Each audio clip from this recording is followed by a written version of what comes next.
중국마 그 자체 전현희 후보님 모셨습니다. 박수.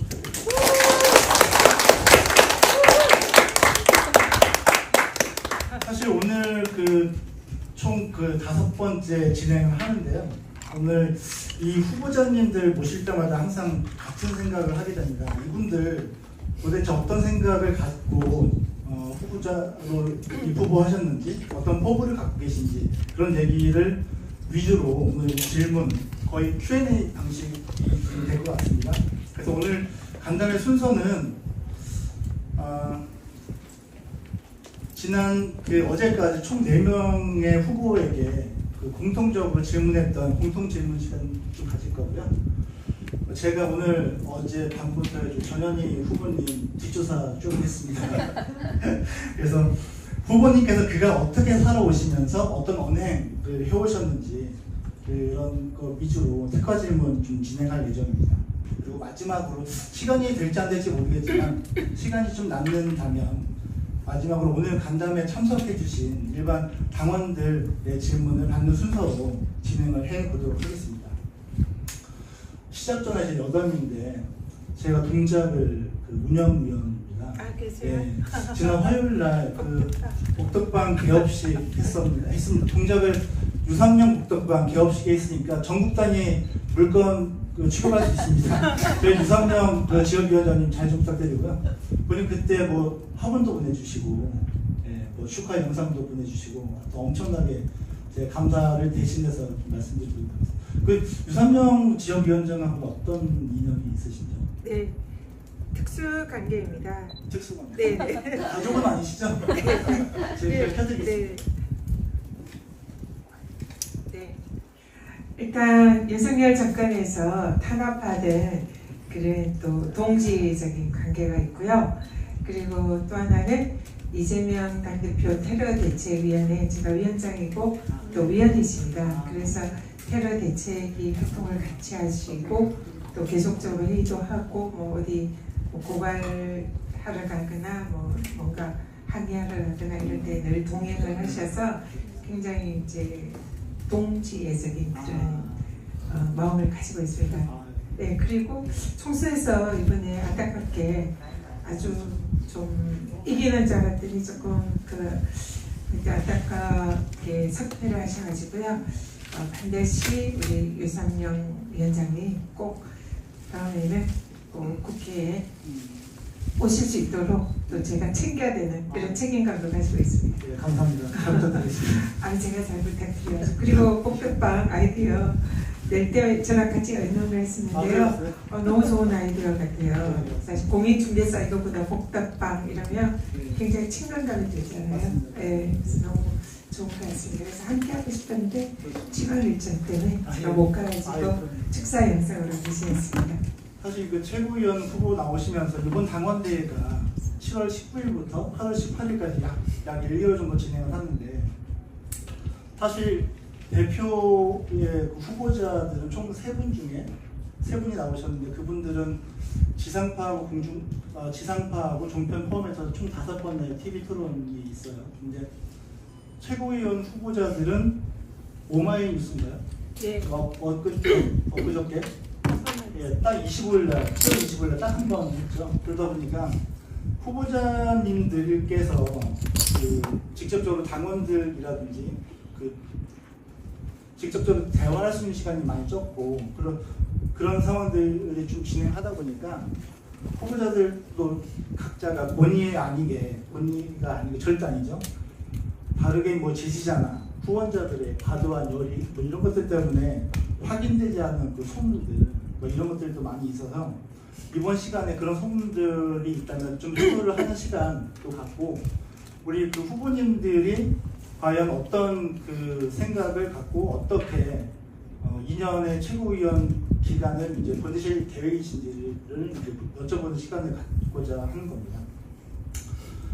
그래서 좀 질문 전에 제가 오늘 후보님 뵈면서 자꾸 이쪽 땅을 좀 보게 됐는데요. 네.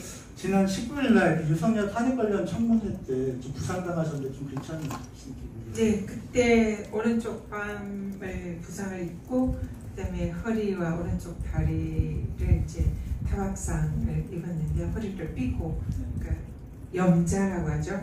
근데 좀 얼굴에 이제 그 붉게 그렇게 상처를 입었다면서 지금 거의 다 나왔고 이렇게 가리니까 이제 보시면 거의 나지 않습니다. 그래서 얼굴은 괜찮아졌는데 허리가 이제 여전히 조금 불편한데 또 많이 이제 나아가고 있고요. 근데 치료를 받을 시간이 없어가지고 이게 이제 지병으로 되지 않을까 이런 좀 걱정이 있습니다. 그러니까 이게 딱 그 선거운동 그 최고 저기 당원대 선거운동 기간에 딱 그 부상을 당하셔가지고 하여튼간 그 과정도 아주 나쁜 놈들 이게 그렇게 하셔가지고 제가 사실 저도 이제 직장 연도라 막 뛰어가고 싶었어요 솔직히.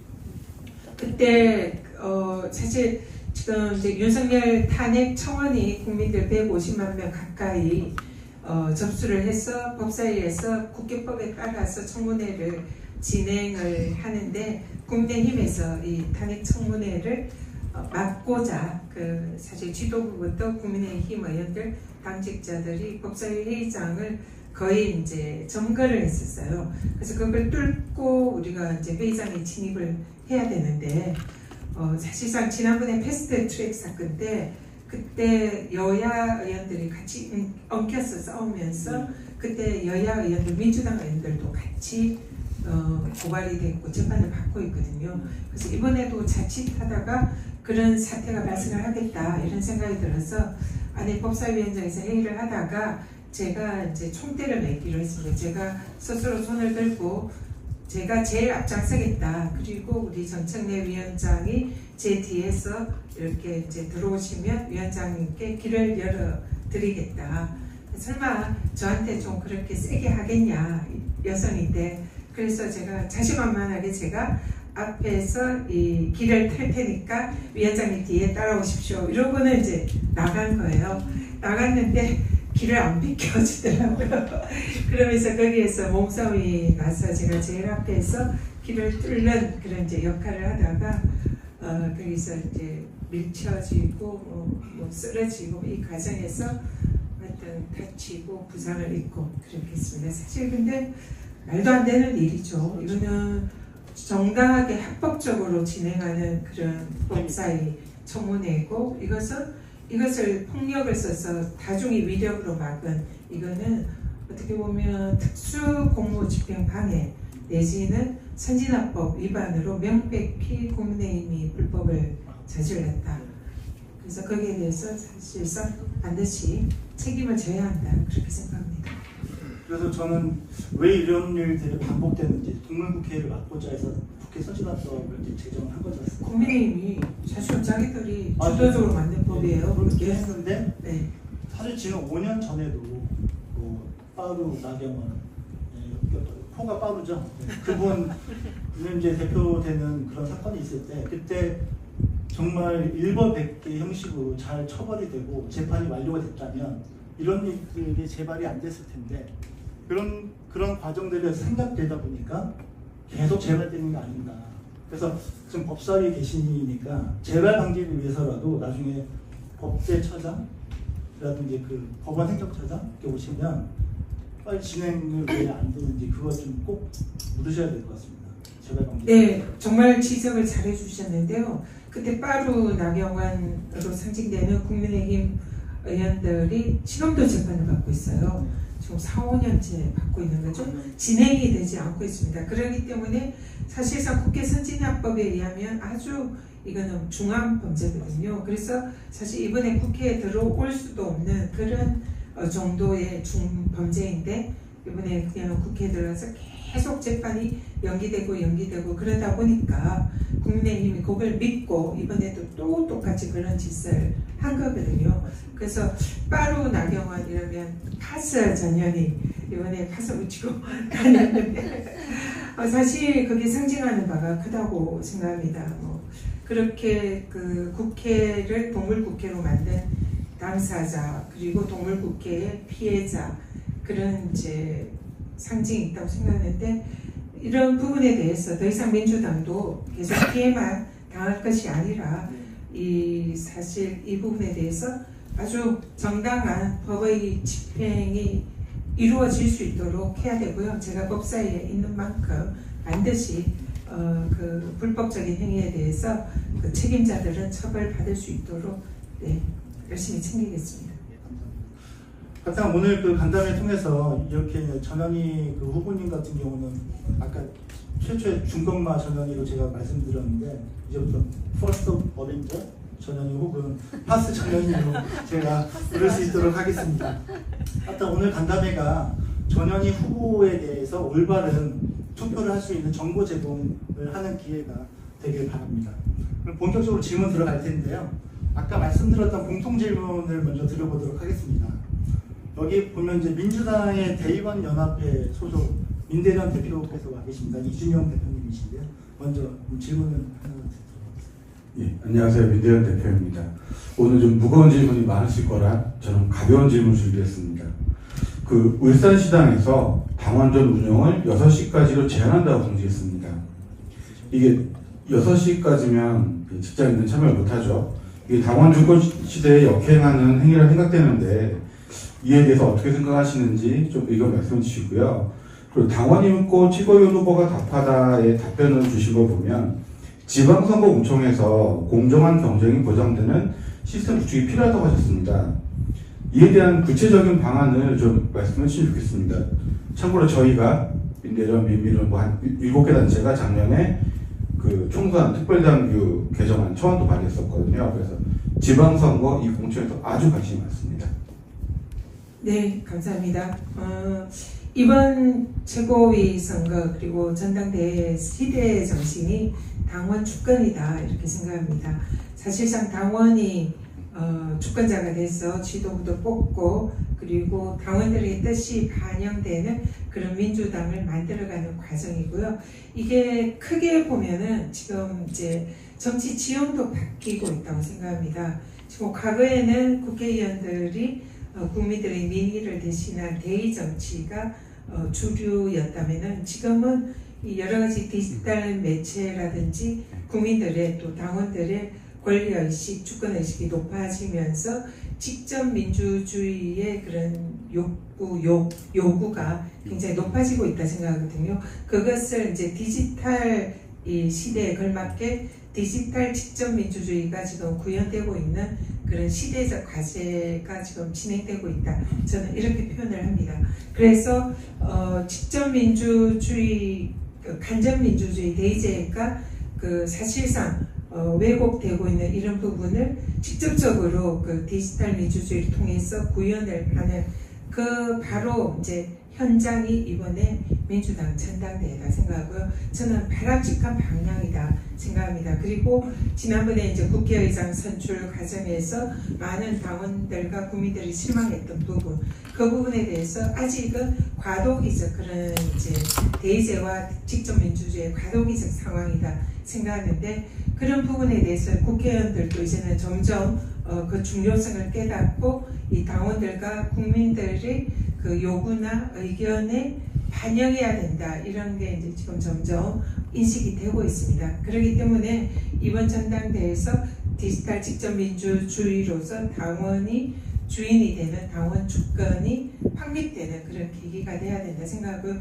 그런 차원에서 이 사실상 당원이 주인이 되려면 지금 이제 우리 여기도 민주당 당원 존이잖아요. 그러니까 당원들이 이렇게 주인이 돼서 이 당사를 마음대로 이용하고 과거에 뭐 화장실도 못 쓰게 해가지고 엄청난 분노를 받았잖아요. 당원이 주인인데 그걸 뭐 이렇게 편의적인 이런 이제 뭐 그런 절차로 그걸 못 쓰게 하는 이런 어이없는 일도 있었는데 이제는 더 이상 그런 일이 있어서도 안 되고 이 민주당사도 당원이 주인이 되는 그런 이제 장소해야 된다. 그걸 상징적으로 구현한 게 당원존인데 말씀하신 대로 당원분들이 생활을 하시고 또 그런 뭐 직장도 다니시고 그런 상황에서 이런 주권을 행사하려면 불가피하게 늦게 또 지금도 우리가 좀 늦게 하고 있지만 그런 이제 죄송합니다.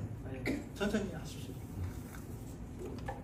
그러니까 그렇게 시간상 제약을 두면서 당원권 행사를 제한하는 것은 바람직하지 않고 있어서도 안 된다 생각합니다. 그래서 그 부분에 대해서 뭐 어떤 상황인지 이제 제가 지도부가 되면 좀 파악을 해서 시정 조치를 하도록 할 것이고요.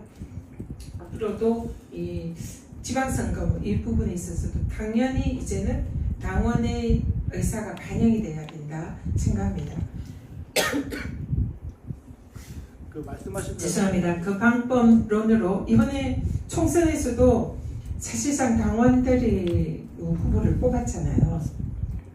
지방선거에도 마찬가지라 생각을 해요. 이제는 더 이상 위에서 밑으로 내려 뽑는 것이 아니라 사실 민주당 당원들 숫자도 엄청 많잖아요. 그러니까 당원들의 뜻이 저는 곧 국민의 뜻이다 생각합니다. 그래서 당원들이 후보를 뽑고 그런 이제 주권을 행사하는 이런 것이 절차적으로 보장될 필요가 있다 생각합니다.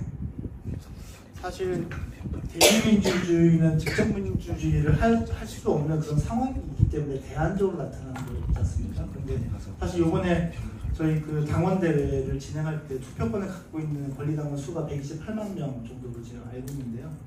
이 128만 명이 모두 다 그런 그 자기 의사표현을 할 수 있는 제도 혹은 방법론이 있다면 그런 방법론 혹은 제도를 활성화시켜서 좀 해야 될 것 같다는 생각이 많이 들고요. 그러면서 그런 그것과 좀 약간 맞닿아 있는 질문을 저희 이 간담회를 기획해 주신 민민훈 대표님께서 한번 해주시겠습니다. 네, 안녕하세요. 민민훈 대표 찐파랑입니다. 방금 이제 이 민재로 대표님 질문에 답을 많이 해주셔가지고 저는 약간 부탁 비슷하게 좀 말씀을 드릴게요. 저희가 이제 지금 당원 주권주의는 사실은 이제 몇 년 전부터 좀 21대부터 계속 얘기가 되던 거였고 저희 당원단체들이 지속적으로 주장을 하던 거였는데 최근에 사실 이제 좀 더 폭발적으로 얘기가 나온 그 커다란 계기가 국회의장이 우리의 뜻과 매우 다른 분이 되셔가지고 이래서 우리 대의를 받지를 않네 우리 대의대로 하라고 뽑아놓은 국회의원들이 그런 이제 분노가 좀 있었고 지금 요 며칠 이제 이진숙 때문에 저희가 진짜 암이 걸릴 지경인데 그 이진숙이 이제 뭐 되자마자 일사천리로 뭐 MBC, KBS 이사진 다 막 하고 뭐 아까 뭐지 도이치모터스도 막 하고 막 이러던데 그거에 그 국회의장님이 굉장히 혁혁한 공을 하셨어요. 이 악마 같은 것들이 악마 짓을 할 수 있도록 이 악마를 대상으로 협치를 하고 상임위를 국회법보다 더 많이 주고 이렇게 하는 그 국회의장이 될 것 같은 예감이 들었기 때문에 당원들은 이제 그분 말고 다른 분을 압도적으로 지지를 했던 거였거든요. 그래서 그때 이제 최근에 정말 이제 당원 주권주의가 진짜 필요하겠다. 우리가 뽑은 국회의원들이 우리 뜻대로 좀 움직여야 되는데 그게 너무 안 되는구나 하는 그런 계기가 되었어요. 그래서 최고위원이 되시면은 좀 힘든 과제겠지만 국회의장이 최소한 국회법대로 좀 할 수 있게 좀 잘 매니징 해주시면 너무 감사하겠고요.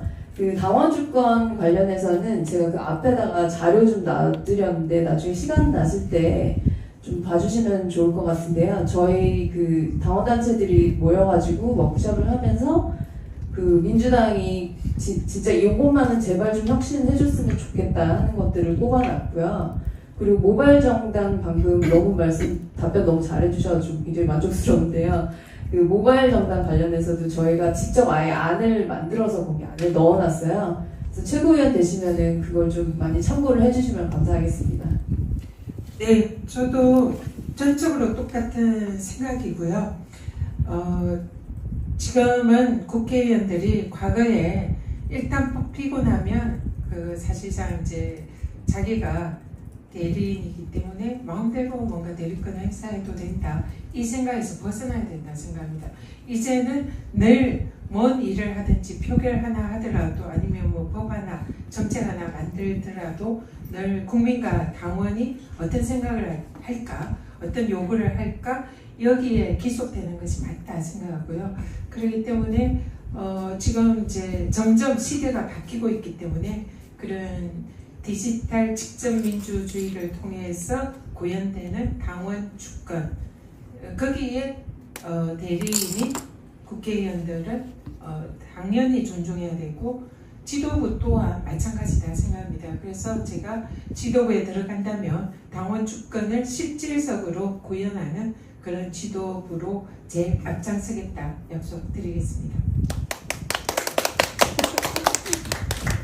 사실 지금 뭐 그런 것들에 대한 제도적인 건 어느 정도 지금 완비가 됐다고 보는데 그걸 활용을 안 하는 것도 좀 많이 있는 것 같고요. 그리고 현재 의원님들뿐만 아니라 지역위원장들에 대한 그 평가 부분이 사실 지금 당원 대회를 2년마다 한 번씩 하고 선거는 이제 4년마다 한 번씩 있다 보니까 2년 혹은 4년에 한 번씩 이제 평가를 할 수 있는 평가 결과를 만들어낼 수 있는 기회밖에 없기 때문에 이런 평가의 부분들을 뭐 단기단이나 연단위 정도는 적어도 지금 진행을 해서 그때 지역민들 그리고 당원들의 의사가 잘 반영될 수 있도록 그렇게 하는 것이 좋을 거라고 좀 생각이 되고요. 사실 아까 제가 유삼령 국덕방 또 얘기를 했는데 유삼령 국덕방을 왜 열는지는 아시잖아요. 네, 잘 알고 있습니다. 네. 어쩔 수 없이 네, 맞습니다. 사실 우리 원외 위원장님들은 지금 현재 정당법이나 이런 것이 원외 지역위원회 사무실을 둘 수가 없게 되어 있고요. 후원금도 모집할 수가 없고 그래서 사실상 이 모든 게 현역 중심으로 되어 있다 보니까 원외위원장이 조금이라도 뭐 사무실 두거나 뭔가 뭐 후원을 받거나 이러면 다 현행법 위반이고 그리고 선거권까지 박탈될 수 있는 피선거권 박탈되는 그런 위험에 처해 있는 게 지금 사실입니다. 그래서 이 어떻게 보면 약간은 탈법적으로 이제 운영을 할 수밖에 없는 그런 상황이라 이 부분에 대해서는 반드시 좀 시정 조치가 있어야 된다 그렇게 생각을 하고요. 그래서 유선영 위원장님이 어쩔 수 없이 그런 이제 복덕방이라는 그런 형태로 지역 주민들과 소통할 수밖에 없는 이런 상황이 사실 굉장히 역설적이고 안타까운 일이죠. 유선영 위원장님이 돈을 벌기 위해서가 아니라 지역 주민들과 소통하고 또 우리 민주당을 위해서 그 지역에서 승리를 할 수 있는 뭔가 발판을 만들고 싶은데 현실은 법이 모든 것을 허용하지 않는 그런 안타까운 상황이라 이것의 정답은 지구당을 부활해서 합법화시키는 거다. 그리고 원외라고 하더라도 이런 후원을 받을 수 있는 그런 정치자금법 개정 이런 것이 필요하다 생각하고요. 그런 부분에 대해서는 저도 원외위원장 그리고 사실 그것이 우리 민주당이 또 승리할 수 있는 그런 하나의 제도적 장치가 될 수 있다 생각합니다. 우리 민주당의 전략 지역이라고 할 수 있는 그런 우리 지지세가 취약한 곳에 합법적인 이런 이제 지역 사무실을 두고 지역 주민들과 당원들을 소통하고 지역의 현안을 또 현역 의원들과 같이 힘을 모아서 해결을 할 수 있다면 그러면 우리의 또 어려운 그런 이른바 전략 지역에 더 국민들의 지지를 받을 수가 있잖아요. 그래서 그런 부분에 대해서 저도 누구보다 중요성을 생각하고 거기에 대해서 입법이라든지 이런 것도 제가 앞장서서 할 생각입니다. 감사합니다. 유선영 위원장을 동지로 생각하시는 네. 전현희 후보님께 감사하게 말씀드리고요. 사실 지금 그 정당법이나 정치자금 지금의 형태가 2002년 차태기 사건으로 인해서 2004년 이제 법 개정 됐기 때문에 거의 한 21년, 20년 이렇게 된 거거든요. 근데 20년 전과 지금은 당원들의 의식 수준이라든지 국민들, 시민들의 의식 수준이 굉장히 지금 높아졌기 때문에 충분히 그런 불상사는 안 일어날 거라고 보고 좀 더 그 당원들이 정치 활동을 잘 할 수 있게끔 그리고 지역위원장들이 하고 싶은 일들을 잘 할 수 있게끔 그런 기반을 만들어주는 작업들이 잘 이루어져야 된다고 생각합니다. 감사합니다, 후보님. 다음은 제가 전현희 후보님의 약간 그 과거 언행, 그러니까 저는 이제 정치는 좀 레퍼런스라고 좀 보거든요. 과거에 이분이 어떤 말씀을 하셨고 어떤 행동들을 하셨기 때문에 또 이제 미래에 또 예측할 수 있다라고 좀 보기 때문에 그런 거 위주로 제가 한번 질문을 드려볼까 합니다. 처음에 좀 말랑말랑한 걸로 할게요. 우리 그 후보님은 18대 비례로 입성을 하셨죠. 네, 그리고 이제 19대는 좀 쉬셨고 20대에는 무려 강남에서 당선을 하셨어요. 그렇죠. 네. 영남 출신의 강남 국회의원. 이거 굉장히 힘든 거를 민주당 당원들은 다 알고 있을 거라고 보는데, 저는 솔직히 이제 강남에서 그때 당선되셨을 때 지금 강청희 의원이 지역위원장을 하고 계시는데, 그때 이제 의원님 당선되시는 거 보면서 이거 여전 오면 생기는 거 아닌가 뭐 그런 생각까지 솔직히 했었거든요. 왜 이렇게 힘든 일만 좀 많이 하시고 부산까지 당하시고 도대체 왜 그러세요? 일단 제가 정치를 하는 이유는 제가 뭐 명예를 얻기 위해서, 권력을 얻기 위해서, 뭐 돈을 탐해서 이런 것과 전혀 거리가 멉니다. 제가 정치를 했던 출발점은 이 사회적 약자와 어려운 분들과 함께하고 싶다. 그 마음으로 제가 변호사 10년을 하다가 제 뭐 능력이나 그런 거에 한계를 느끼고 좀 더 그것을 좀 잘 할 수 있는 그런 정책과 법을 만들 수 있는 국회의원이 된다면 그런 역할을 좀 할 수 있겠다. 그래서 정치의 중요성을 깨닫고 정치에 입문을 했고요.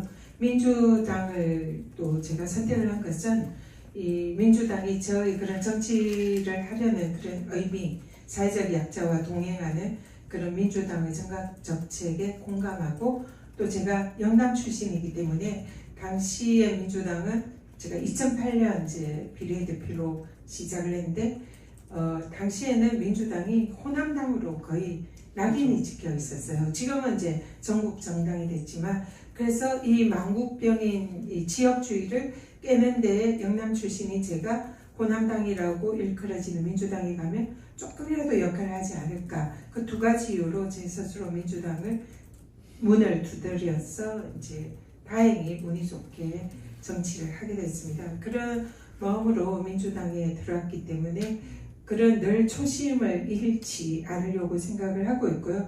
그래서 제가 비례대표를 이제 딱 마치고 그때 지역구를 찾잖아요. 지역구를 찾을 때 그때 민주당 의원들이 87명인가 그 정도라 비어있는 지역구가 굉장히 많았습니다.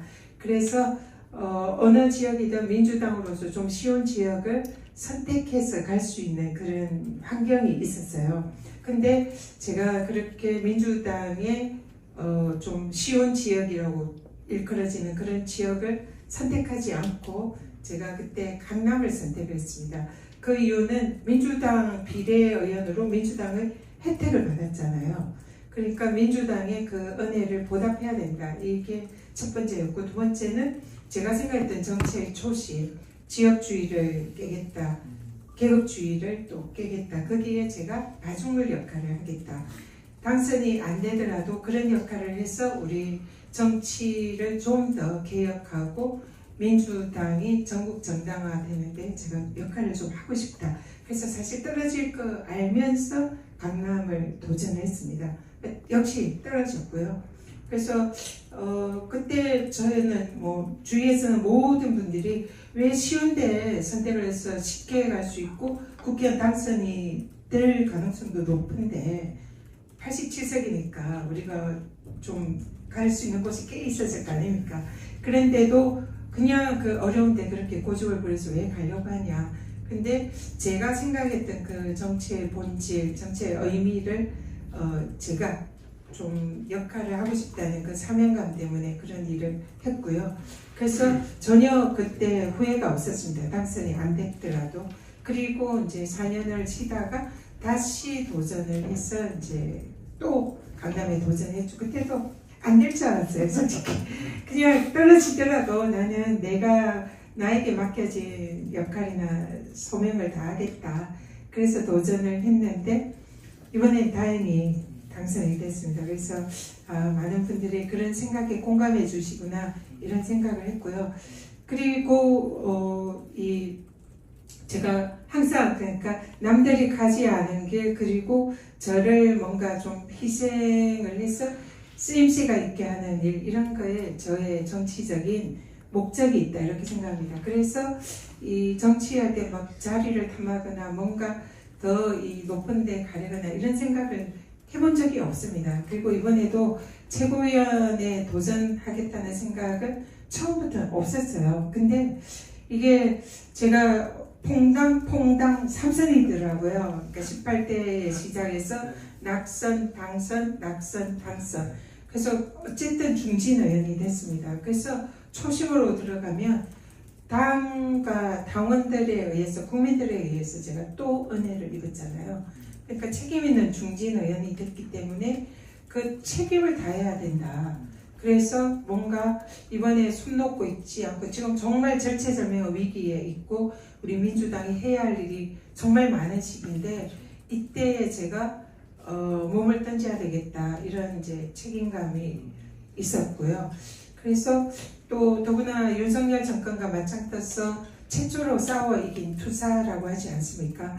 그러면은 제가 경험했던 그 경험과 이 정권의 무도한 불의함을 목격한 그 여러 가지 불법적인 그 증거들 이런 걸 제가 다 가지고 있고 또 누구보다 그 부분에 대해서 잘 싸울 수가 있는데 그래서 거기에 대해서 가장 최전선에서 앞장서서 정말 3년은 너무 길고 도저히 하루도 견디기 힘들다 생각하는 우리 국민들과 우리 지지자들 당원분들을 위해서 윤석열 정권 빨리 조기 종식시켜야겠다.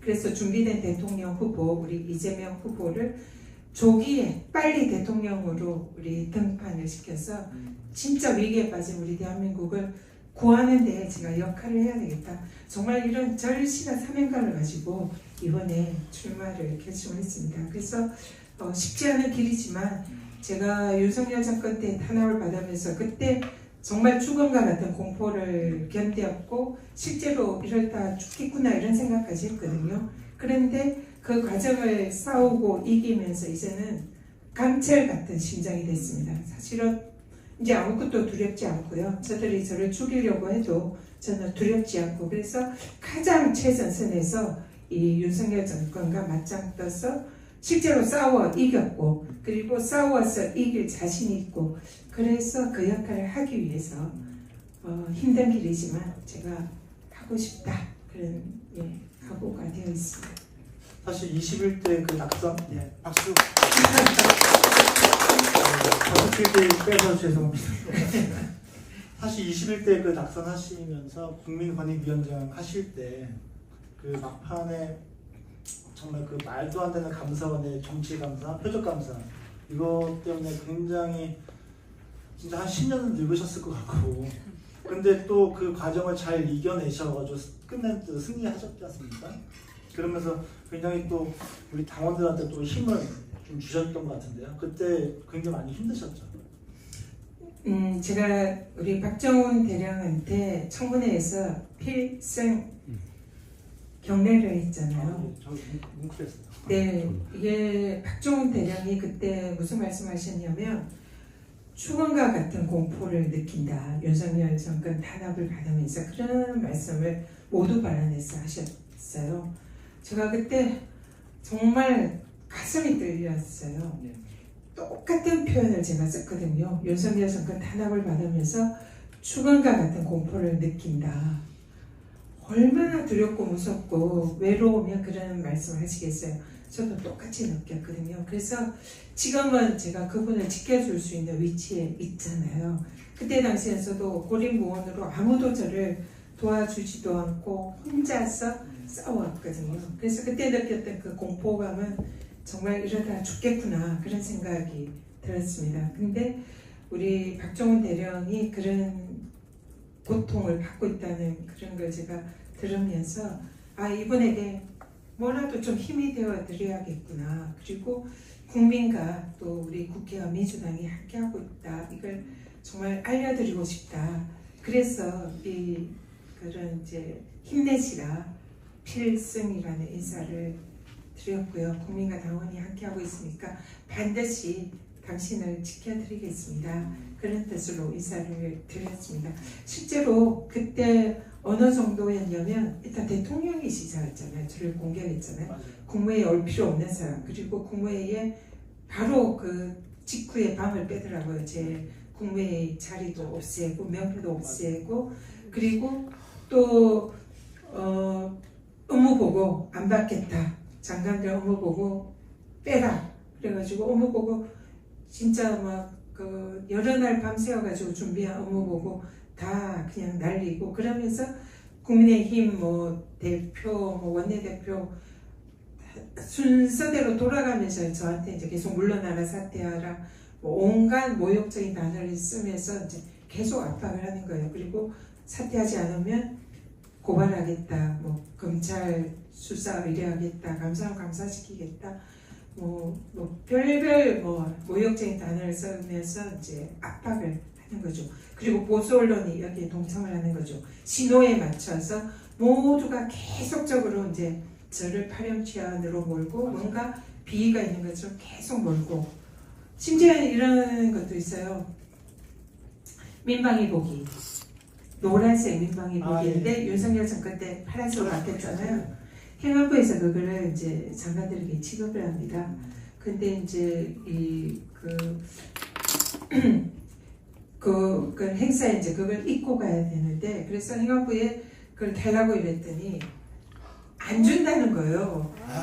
그래서 이걸 그래서 너무 믿겨지지 않았는데 그래서 노란 옷을 이제 좋아 그럼 난 노란 옷 입고 그냥 행사에 가겠다 그러면서 이 사건이 얼마나 치졸한 한 사건인지 내가 알리겠다 그래가지고 이걸 이제 또 한 번 그래도 달라 이랬더니 또 안 준다는 거 두 번이 거절을 됐어요. 그래서 제가 우리 비서실장실께서 공문을 보내라 증거를 남기자 이 사건의 치졸함에 대해서 문서로 이 증거를 확보를 하자 그래가지고 공문을 보낸다라고 그쪽에 알렸더니 그때야 주더라고요. 명절에 또 장관들한테 대통령이 선물 주잖아요. 명단에서 싹 뺐는지 선물이 안 옵니다. 이 극우 유튜버들한테도 갔던 대통령 선물이 장관한테 안 와요. 뭐 이런 치졸한 일이 한두 개가 아니고요.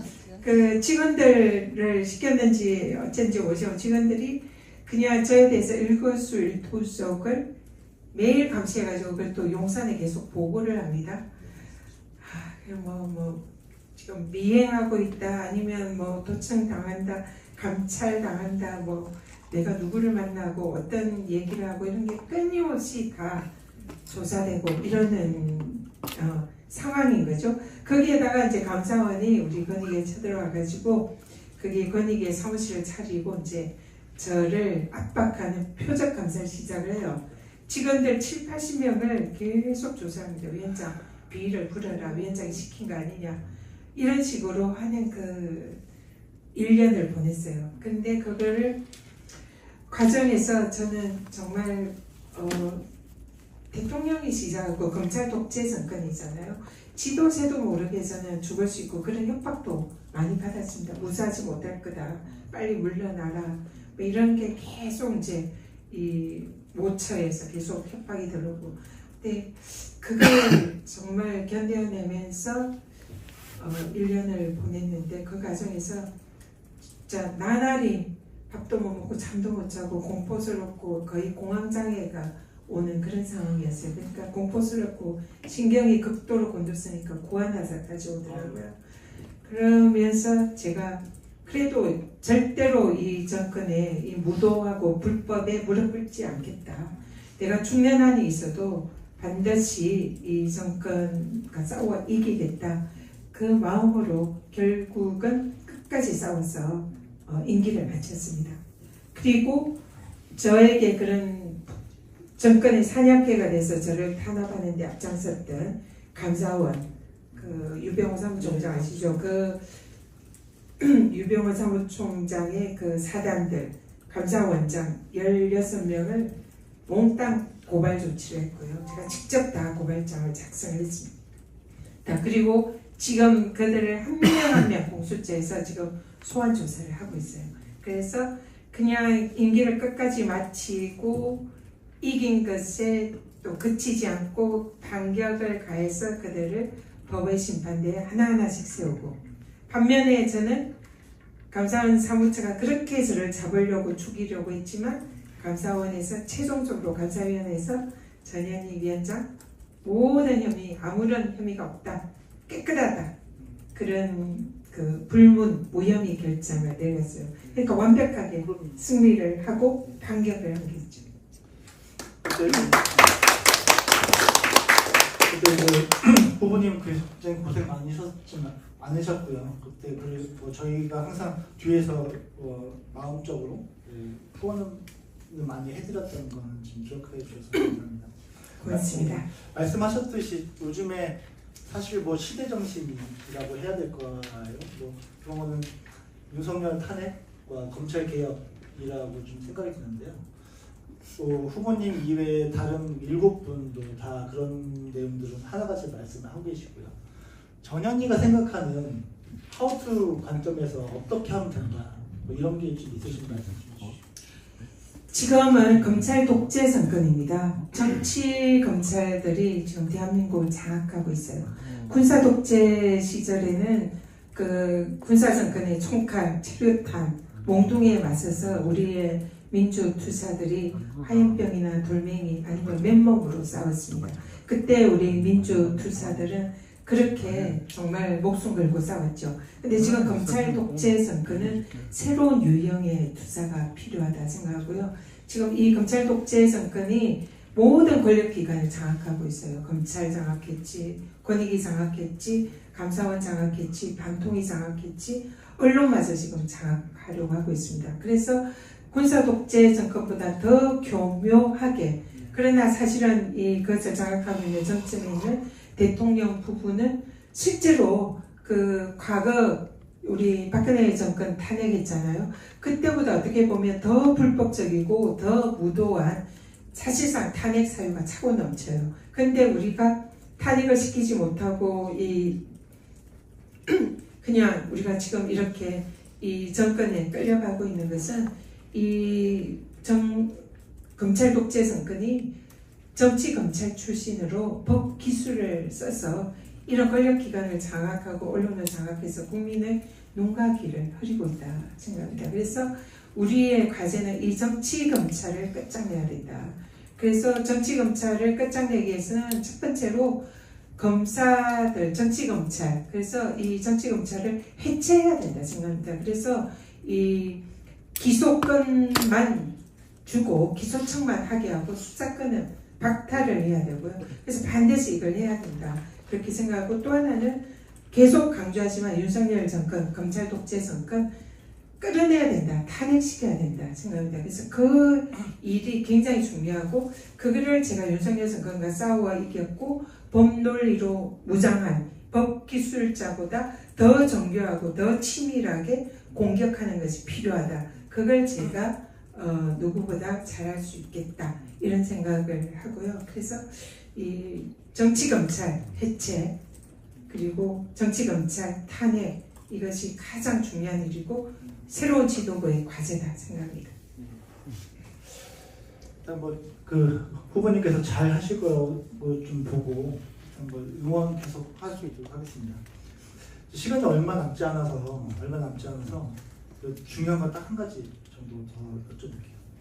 그 권익위원장 하실 때 지금 현재 그 김희경 여사 그 과잉 버카 관련된 거 그 공무원이 이제 공익신고자 신청을 했을 때, 근데 제가 알기로는 저기 후보님께서 그때 권익위원장이시지만 그 전에 또 그 민주당 당원이었고 이제 국회의원이어서 이해관계자로 인한 직무회피를 한 걸로 알고 있는데, 일부 지지자들이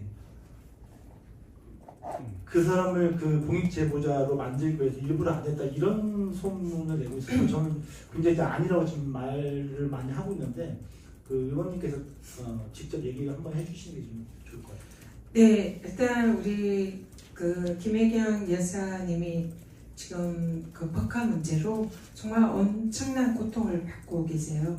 이재명 대표님께서도 그런 가족 간의 문제, 이거는 누구나 고통스럽잖아요. 가장 고통스러운 일입니다.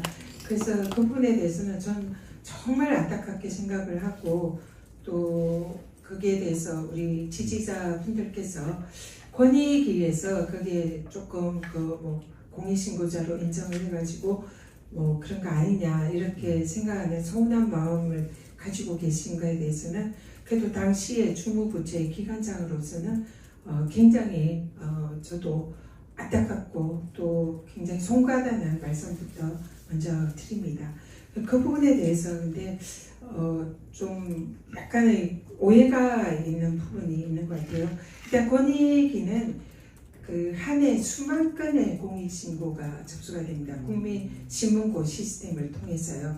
그래서 이 국민신문고나 아니면 이제 또 다른 뭐 이런 이제 서면이나 여러 가지 신고 방법이 있는데 대부분이 국민신문고 시스템 전산으로 이제 접수가 되고 처리가 되거든요. 근데 이게 요건 공익신고자 보호법에 정해진 형식적인 요건, 그게 이제 법에 정해져 있습니다. 그 신고 내용과 그다음에 그 증거 자료 뭐 이런 거를 첨부를 해가지고 신고를 하면 권익위는 또 공익신고자 보호 기관입니다. 그래서 이 요건, 형식적인 요건에 맞춰서 신고가 되면 자동적으로 그는 공익신고자가 됩니다. 그리고 형식적인 요건을 구비하지 못하면 예를 들어 이제 법에 정해져 있는 그 뭐 증거 자료 첨부라든지 이런 게 되지 않고 요건에 부합하지 않으면 이제 공익신고자나 공익제보자가 안 되는 거고요. 그게 그냥 자동적으로 거의 진행이 됩니다. 그래서 여기에 이제 위원장이 거기에 공익신고자 결정이나 이런 데 관여할 수 있는 게 아니고요. 법에 정해진 형식적인 요건을 구비했냐 안 했냐에 따라서 이제 그냥 결정이 되는 거죠. 그래서 이 부분이 근데 이제 거기에 대해서 관심 있는 분들께서 언론에 당시 이제 기관장이 저니까 그냥 권익위 공익신고자 인정 이렇게 하든지 아니면 그러면 되는데 저를 이름을 넣어서 이렇게 전현희 공익신고자 인정, 전현희 공익신고자 불인정 이렇게 기사가 났더라고요. 근데 그거는 그런 시스템을 이제 잘 모르고 하신 것 같고요. 실제로 형식적인 요건 구비 여부에 따라서 결정이 된다. 만약에 위원장이 여기에 관여해서 누구를 신고자로 인정해라, 누구를 인정하지 말라 이러면 바로 직권남용이 됩니다. 그래서 이게 그런 시스템에 따라서 처리가 되는 사안이고 또 공익신고자 인정이라는 표현을 쓰는데 권익위는 공익신고자 보호법에 따르면 공익신고자 인정하는 절차가 별도로 없어요. 그러니까 이 형식적 요건 유무에 따라서 자동적으로 되는 거죠. 그래서 제가 사실 그래서 공익신고자 이 부분에 제가 권익위원장으로 있을 때 공익신고자 인정 절차를 만들자는 이런 이제 입법 그런 그 권익위 내부에서 그런 이제 연구도 좀 있었습니다. 근데 그런 입법이 이루어지지는 않았고요. 그래서 어쨌든 굉장히 그 부분에 대해서 어쨌든 주무기관의 기관장으로서 다시 한번 정말 안타깝고 제가 누구보다 그 부분에 대해서는 분노하고 있고 또 사실 이 정권의 이 잣대가 된 검찰이 지금 윤석열 대통령 청계산 한우 파티, 윤석열 대통령 중앙지검장일 때 그랬던 그리고 검찰의 업추비, 이번에 이진숙 법카, 이 완전 이중잣대로 정치검찰이 우리 민주당의 야당 대표나 여사님에 대해서는 그렇게 진짜 괴롭히면서 이런 거에 대해서 정말 누구보다 분노하고 있고 이 부분을 반드시 책임을 지게 만들어야 된다. 제가 그런 역할을 꼭 하겠다 말씀드립니다. 지난번에 언론개혁에 힘을 많이 쏟고 계신 한준호 의원 후보께서 나와서 하신 말씀이 언론에서 우리 그 내부적인 갈라치기를 하기 위해서 악의적인 보도, 제목장사 이런 걸 많이 한다고 했는데 저희 당원들도 그런 그 조중동이나 이런 걸 많이 비판을 하면서도 거기 나온 신문 기사를 토대로 우리 자체적인 의심과 의문을 갖고 이렇게 하는 행동을 지금 안 하셨으면 좋겠다는 생각 많이 들고요.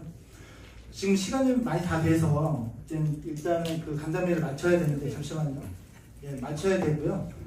나머지는 추후에 저희가 서면으로 좀 질문 좀 드리도록 하겠습니다.